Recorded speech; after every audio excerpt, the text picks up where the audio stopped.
What is up, Z Fighters? It's Manga Adventures, and I wanted to say thanks to everyone who made a glad you've returned comment in the last video. You guys truly are the best, and I'm grateful for each one of my subscribers. Hopefully this part came out fast enough, or at least faster than the last one. I tried my best to get it out for you guys. If you enjoyed this part and want to see more, make sure to like, comment, and subscribe. But enough self-promotion, let's start the video. Our story happens right after Vegeta leaves the time chamber. With no looming threat, he challenges Kakarot to a fight because remember, when Goku first steps out as a grade 4, Vegeta can't get a feel for their ki, even though they are Super Saiyans. So his only goal of strength, assuming that's his full power, just like how they assumed in canon he was using, but I still have a trick up my sleeve. Vegeta smirks as he powers up, causing his muscles to expand. I've surpassed the Super Saiyan wall. Goku just lets out a sigh. He already told Vegeta this was the next step, grade 4, but he didn't listen. So it's best to show the difference, and he powers up to 100%. Though instead of a sense of realization that Goku was hoping for, Vegeta is filled with rage that Kakarot was holding back so much in their fight. He charges up his ki even more and puts his hands together. Does your full power have the courage to take this head on? Goku gets in his signature stance and Vegeta yells out, "Final Flash." Goku fires his Kamehameha, and it's not even a beam struggle. The ki blast engulfs Vegeta, leaving him battered and bruised. Goku offers him a hand, but he swats it away. "I'll surpass you. Just you wait, Kakarot." The prince limps away in defeat. With that battle and the threat of the androids out of the way, peace returns for a short time. Goku in the first 4 years, thanks to intense training, will unlock Super Saiyan 2, just like Gohan did in the time chamber. Unfortunately, Gohan has taken a back seat to training to focus mainly on his studies. But thankfully, Goku has a second son who loves fighting, Goten, who wants to train just like Gohan did at the age of 4. Thanks to his hybrid potential, his teacher Piccolo, who remember lives in the gravity room outside the Sun household in this What If, and a strong sparring partner in his father, he's not only able to easily catch up to the two, but also unlock Super Saiyan 2 at the age of 6. To some, this may seem absurd, but look at Gohan, who after not even a year of training with Piccolo had a power level of 981, more than twice the strength of everyone else before the arrival of Raditz, who trained their whole lives. Not to mention, the Super Saiyan transformation came naturally to the boy, who in canon had only had light training with Chi-Chi. Goku is extremely proud of his son, who he believes can protect the Earth if anything were to happen to him. It will be around this time that Vegeta is ready for his rematch, feeling today he will take victory against the low-class Saiyan. The two goes, Vegeta having learned the transformation in the 6 years, though even block Goku's attacks, and even his own blows do little to no damage. This goes on until the prince is bloodied, while Goku barely has a scratch on him. "I thought I trained hard, but you're more gifted than me, Kakarot. I could never make up the difference between us. I finally see this." Goku looks at the shattered pride of Vegeta and powers down. You've gotten as strong as possible training by yourself. But if you want to get stronger, you need to look towards the next generation to push you past your limits. There's a world tournament next year. Face me again when you found the answer beyond strength. Vegeta, after hearing this, returns to his home, pondering about if what Kakarot said was true or not. The next day, he orders Trunks to come with him to the gravity room for training. Of course, the boy can't handle the intense gravity in base, disappointing Vegeta. That is until he turns Super Saiyan and begins running around all carefree. Vegeta, amazed, asks if Kakarot's youngest son can also transform, and Trunks confirms this. The prince now in shock that the legendary transformation has become a child's plaything. He tells his son that if he can hit him, he'll take him to the park, which excites Trunks to give it his all. He does nick Vegeta in the face, but he wasn't expecting him to hit back, causing the boy to cry. Vegeta tells him to dry up his tears, he's gonna take him to the amusement park. But first, he wants to know who's stronger, him or Goten. Trunks admits that Goten is always one step ahead of him and that he even has a new transformation that he can't keep up with. Realizing that Trunks means Super Saiyan 2 and angry his son has been surpassed by Kakarot's brat, he vows to make him stronger before the next tournament. This would kick Vegeta's character growth into overdrive. He uses events to persuade his son to train harder and always keeps his lies beyond strength. Eventually, the day of the tournament arrives. First, it's the Junior Division Finals. We have Goten and Trunks. The two start out in their bases and are seemingly evenly matched. Goten is much more skilled, so he isn't falling for the same tricks as in canon. Trunks knows this and just smiles and begins charging up a Gallic gun. Goten, knowing where this is going, gets ready with a Kamehameha. The two beams clash for a moment, but then Trunks turns Super Saiyan 2, giving his beam a massive boost. Goten transforms just in time not to get overpowered and wins the beam struggle and is able to control the blast so it doesn't hit the audience, immediately powering down from Super Saiyan 2 because his family told him not to during this tournament. But as he looks around for Trunks, he's met by a fist that sends him flying out the ring. Goten is upset because he used Super Saiyan 2, but Trunks just responds, "So did you, so we're even." With the Junior Division over, we move on to the main event. Supreme Kai introduces himself to the group, thus beginning the Adult Division. Skipping to the Piccolo vs Shin fight, this does not go like canon, due to Kami not being a part of Piccolo, giving him the urge to not fight out of fear or respect. Doesn't matter your theory, the battle ensues, and to say Shin stands no chance is an understatement.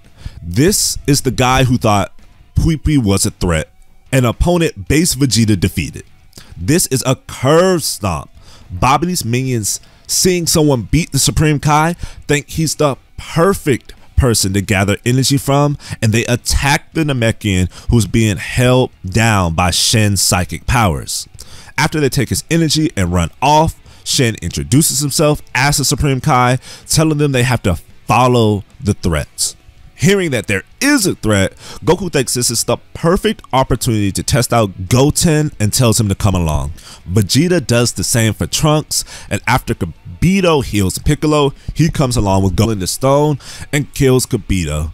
He then flies into the ship, which the Saiyans follow, and the three that will fight are Goten, Trunks, and Gohan. They play rock, paper, scissors to decide the order, with Gohan going first, then Trunks, then Goten. Gohan versus Pui Pui is a joke, as I've already explained, so he's no problem, but everyone still calls out how weak Gohan has gotten in the times of peace. Next is Trunks versus Yakon, which is just as easy. Since Trunks can't see, he turns Super Saiyan, and after Yakon starts absorbing his energy, he revs up to Super Saiyan 2, overpowering the beast. The final battle is Goten versus Deborah, and with Goten as a Super Saiyan 2 trained by Goku and Piccolo, this fight is heavily in the boys' favor. Even with Deborah's magic, thanks to the Supreme Kai warning Goten about the stone spit, he's not only able to quickly react, but counter with a point-blank Kamehameha. Goku is ecstatic. This is the strongest person they've ever faced in this what if, since Perfect Cell was not here, and Goten took him down with ease. The next generation is looking bright. With no more minions, Babidi is found and killed. The revival of Buu has been prevented, not even coming close to the amount of energy they needed. The Supreme Kai is grateful, and after seeing the power of mortals, they think one of them could possibly pull out the Z-Sword. Goku sees this as an opportunity to further Goten's training because you can't train under the same master forever, so he tells him to try it out. Vegeta, not wanting Trunks to fall behind, tells him to go as well. After their sons warp away, the two full-blooded Saiyans look at each other with a smile. Since the tournament is over, they get into a battle stance to face off against each other at this very moment. This battle would be dead even in both power and skill, lasting for days, only for it to end as a draw. Vegeta lies on the ground to the point he couldn't stand, but the only thing he could think about was his family, and with a smile, he mutters to Kakarot, "I think I found what lies beyond strength." This causes his rival, who's just as injured, to weakly laugh. The two are then found by Piccolo, who takes them home. While that battle was going on, Goten and Trunks arrives at the Supreme Kai's world and are tasked with pulling out the Z-Sword, which is said to draw out your latent power. The boys play rock, paper, scissors to pull it out.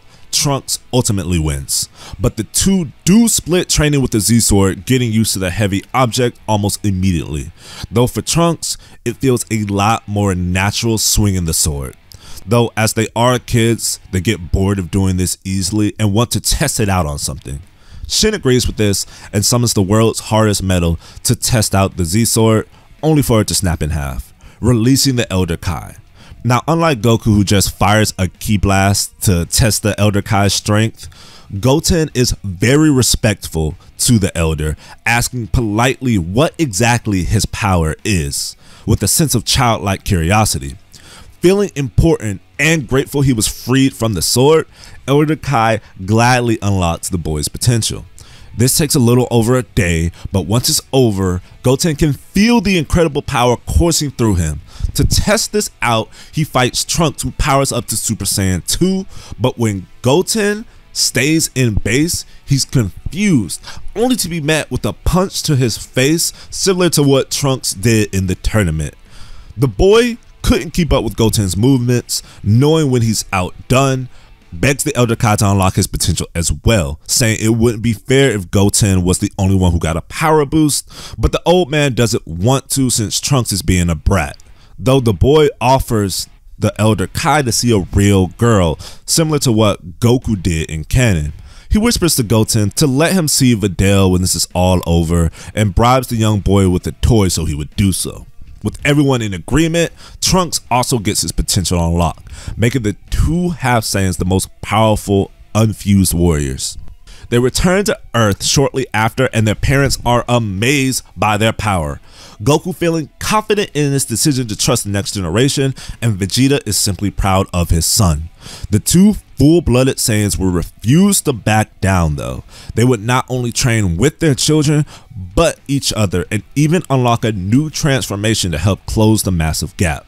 Though in another timeline, future Gohan and Trunks are visited by the Supreme Kai, who takes them to his world to prepare for the upcoming threat of Babidi, who's trying to release Majin Buu. He hopes they may be able to pull out the Z-Sword, a legendary weapon that will unlock all the user's potential, and Gohan is the first to attempt this. Just like in canon, it takes him turning Super Saiyan to remove it from the rock. Kibito is impressed a human was able to do this, but what really surprised him is that Trunks was able to lift the sword with ease as well. Shin is both excited and conflicted. There are two people able to wield the sword, but there will only be enough time to train one. That's when Gohan brings up the time chamber. Him and Trunks still have one use left before it disappears. What better use for it than this? The two bring Shin to the room of spirit and time and have Kibito wait outside so when Babidi does attack, he can tell them to come out early if need be. It takes no time for both to get used to the Z-Sword, so Shin wants to test it out with the world's hardest metal, and just like the main timeline, the sword snaps in half, releasing the Elder Kai. Shin quickly updates him on the situation, how all the other Kais have died, and he doesn't want Buu to be revived since he'll be an unstoppable force. This, mixed with the sincere pleas of Gohan and Trunks to protect their future, he agrees to unlock their potentials. They use the remaining year to train together to not only truly understand the form, but you can also never be too careful.